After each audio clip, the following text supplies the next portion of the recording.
So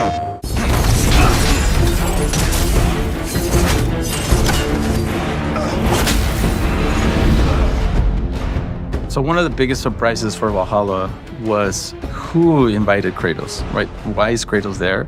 He got this mysterious invitation, and when you get to the top of Valhalla, you discover that it's none other than Tyr. The invitation was yours. I would have signed it, but it was important you come here for your own reasons. Right from the beginning, we knew that Tyr was going to be your ultimate test. When you play Ragnarok and you meet Tyr for the first time, you think you're going to fight this character. You see them standing up, Tyr's so intimidating. And then, in typical Santa Monica fashion, we change expectations and we subvert them.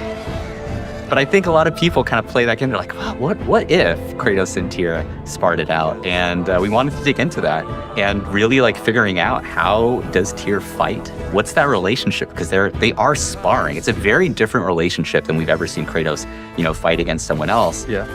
Exactly. And Tyr kind of bringing this almost worldly knowledge from all the places he's visited, right? That was one of the things we really wanted to do with Tyr, to showcase how the history behind him traveling to all these different places, right? So that's why we have these different weapons that he brings out from different locations in the world. Yeah, those intros. Every time I saw the animations for the intros where he's pulling out the different weapon and everything. As soon as that started coming online, we were getting pretty hype about it. If you notice, for folks that have a keen ear, they will hear some slightly different tunes when each weapon is introduced that is kind of tied to the weapon as well. And then his styles of combat change. I think you'll enjoy it, if that's the word. The gameplay mechanics actually are influenced by the region that he's kind of bringing to each part of the fight.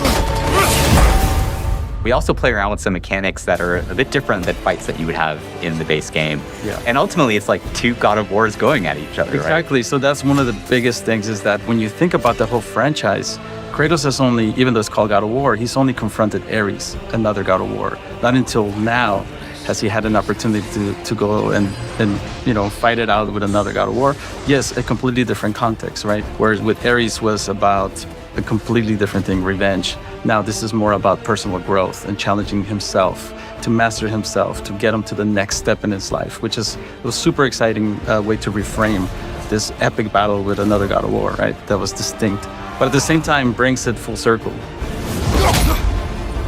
Every time you beat him, right, and you press R3, you kind of go up, yes. and you got that moment where the punch gets caught, and they get to do the arm shake again. That was completely intentional. We wanted to do the reverse of what happened in Ragnarok, where Tyr's helping Kratos up. Now Kratos is the one helping Tyr up.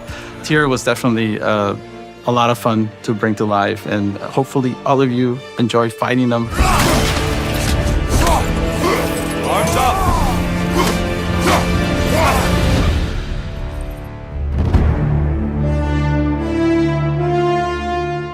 PlayStation